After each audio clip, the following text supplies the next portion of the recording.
آگے بڑھیں اور آپ کو بتائیں مبارک ثانی کیس عدالت نے پیراگراف نمبر 42 اور 7 سمیت 49 کو فیصلے سے حذف کر دیا۔ عدالت نے وفاقی حکومت کی درخواست منظور کر لی۔ عدالت نے 6 فروری اور 24 جولائی کے فیصلوں سے متنازع پیراگراف حذف کر دیے ہیں۔ اہم خبر ہے، اس متعلق آپ کو آگاہ کر رہے ہیں۔ مبارک ثانی کیس کا یہ معاملہ ہے، عدالت نے وفاقی حکومت کی درخواست کو منظور کر لیا ہے۔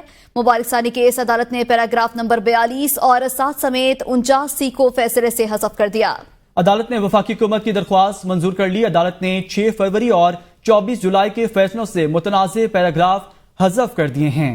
عدالت نے وفاقی حکومت کی درخواست منظور کر لی ہے، فیصلہ سنا دیا گیا ہے۔ محفوظ شدہ یہ فیصلہ ہے۔ عدالت نے 6 فروری اور 24 جولائی کے فیصلوں سے متنازع پیراگراف حذف کر دیا۔ سپریم کورٹ نے مبارک ثانی کیس کا فیصلہ سنا دیا ہے۔ مبارک ثانی کیس عدالت نے پیراگراف نمبر 42 اور 7 سمیت 49 کو فیصلے سے حذف کر دیا ہے۔ بشارت راجہ سے مزید تفصیلات جان لیتے ہیں۔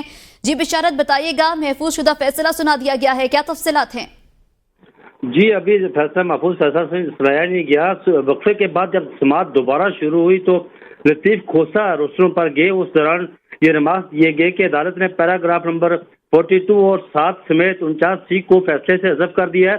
عدالت نے وفاقی حکومت کی درخواست منظور کر دی اور اس سلسلے میں عدالت نے 6 فروری اور 24 جولائی کے فیصلوں سے متنازع پیراگراف جو فیصلے میں دیے تھے انہیں حذف کر دیا ہے۔ جی صحیح، مبارک ثانی کیس عدالت نے پیراگراف نمبر 42 اور 7 سمیت 49 کو فیصلے سے حذف کر دیا ہے۔ عدالت نے وفاقی حکومت کی درخواست بھی منظور کر لی۔ بشارت، بتائیے گا، وفاقی حکومت کی درخواست بھی منظور کر لی گئی ہے، اس متعلق بھی آگاہ کیجیے گا۔ جی، اس سلسلے میں وفاقی حکومت نے جو ثانی کی درخواست دائر کی تھی وہ اسے سپریم کورٹ نے منظور کر لیا ہے اور اس میں فیصلہ آج طویل ترین سماعت تھی۔ مختلف علماء کرام نے صحیح، بشارت ساتھ رہے گا۔ حامد رضا میڈیا سے گفتگو کر رہے ہیں، ہم ناظرین کو وہ سنواتے ہیں۔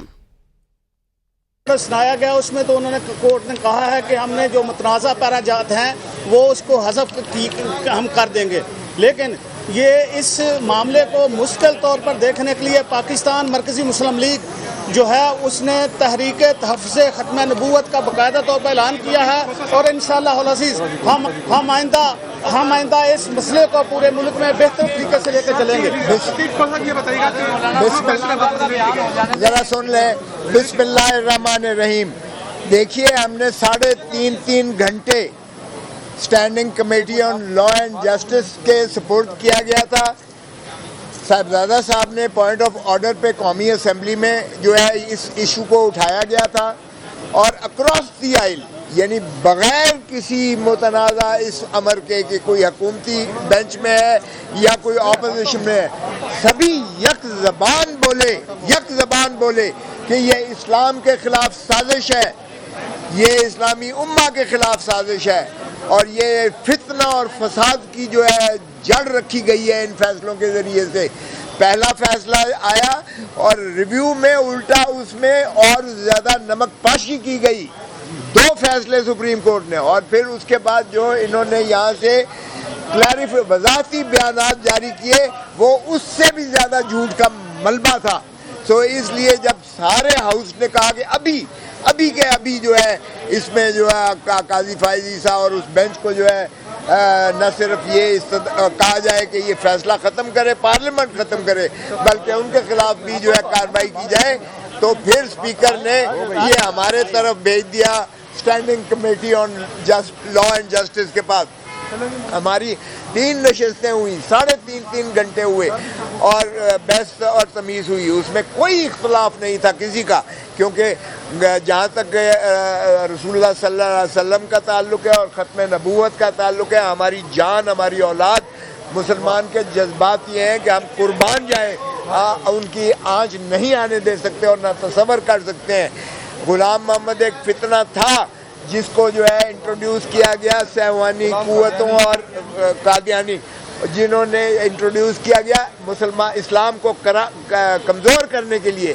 یہ اسلام کے خلاف ایک بین الاقوامی سازش تھی، مسلمان دشمن عناصر کی سازش تھی، اور اس سازش کے شاخسانے میں آپ دیکھیں کہ 1974 میں اس میں ترمیم آئی آرٹیکل 263 میں، اور ان کو جو ہے غیر مسلم قرار دیا گیا اور وہاں ختم نبوت کا بڑا واضح طور پر مسلمان کی تعریف کر دی گئی اور ختم ہو گیا۔ 1984 میں آرڈیننس کے ذریعے 295, 96, 97, 98 یہ انٹروڈیوس کیے گئے قومی اسمبلی قانون کے تعزیرات پاکستان میں، اور ان کو قابل مواخذہ کر کے سزا یاب قرار دیا گیا. اور اس کے خلاف جب فیڈرل شریعت کورٹ میں گئے تو وہ معراج الدین کے کیس سے معراج الدین کے کیس سے مشہور ہے فیڈرل شریعت کورٹ کا 1985 کا فیصلہ. پھر انہوں نے آپ میں کوشش کی 50 سالہ منانے کے لیے، تقریب منانے کے لیے کہ جی ہم جو ہے پھول جھڑیاں بنائیں گے اور پتہ نہیں بینر لگائیں گے اور کیا کیا. سن لیں ذرا، اس میں جو ہے پھر سپریم کورٹ تک وہ جاتا ہے معاملہ، اور ظہیر الدین کا کیس 1993 سپریم کورٹ نے یہ طے کر دیا، قطعی طور پر طے کر دیا، اور اس کی ساری تاریخیں پس منظر میں کہ یہ قادیانی چاہے وہ لاہوری ہوں چاہے وہ ربا ہو یہ مسلمان نہیں ہے، اور اس لیے ان کو کوئی حق نہیں ہے کہ یہ جو ہے مسجد کا نام لے سکیں یا کلمہ کا نام لے سکیں یا مسلمانوں کی کسی انداز سے جو ہے تکلیف کر سکیں. آپ سن لیں، میں بس کرنے لگا.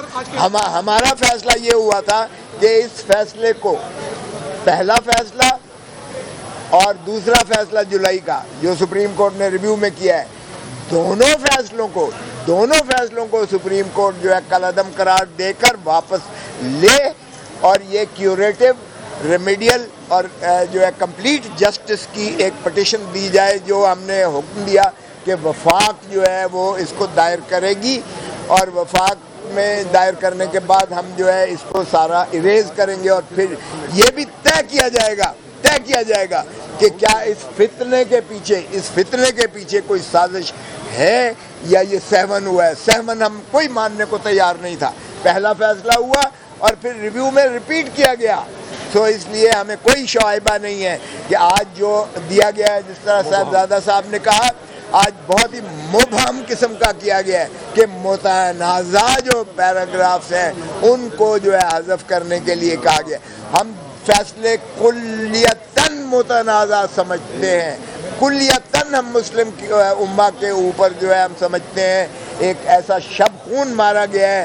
ہمارے اسلام کے جو ہے قرآن پاک کے جو ہے اس کی ترویج، جعلی ترویج جو ہے، اور اس کی جو ہے چھپائی اور اس کی جو ہے پرنٹنگ وغیرہ، اور اس کا جو ہے جس انداز سے اس میں کنفیوژن کریٹ کرنے کی کوشش کی گئی ہے، ہم اسے قطعی طور پر مسترد کرتے ہیں.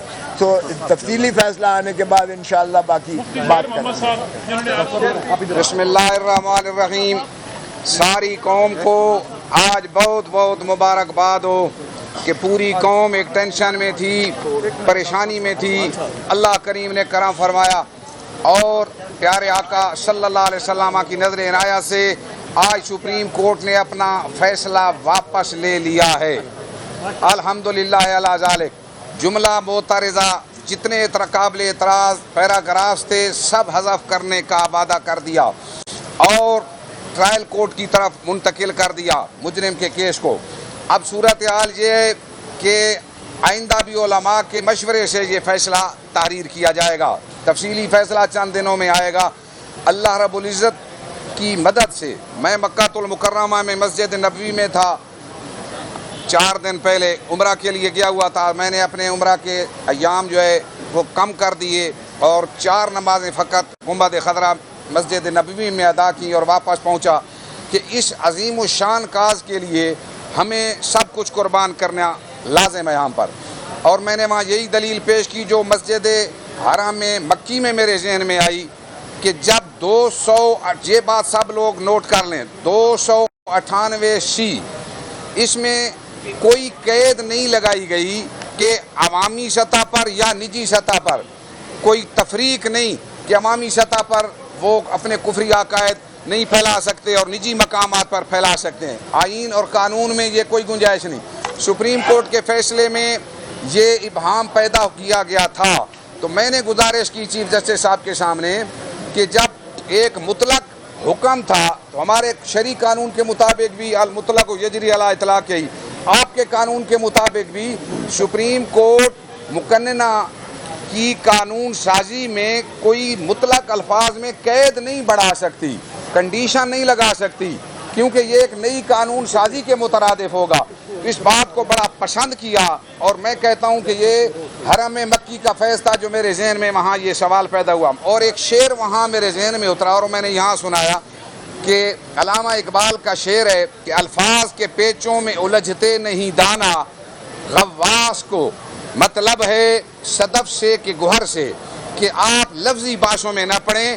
قانون وضع کس لیے کیا گیا تھا کہ فتنہ قادیانیت کا سد باب ہو، لوگوں کے بچوں کو اپنے مقامات پر یا عوامی مقامات پر یا کسی طرح قادیانی بنا کر ختم نبوت کے کاز کے اینٹی ان کا ذہن تیار کر کے ان کو کافر بنا کر دوزخ کا ایندھن نہ بنایا جائے.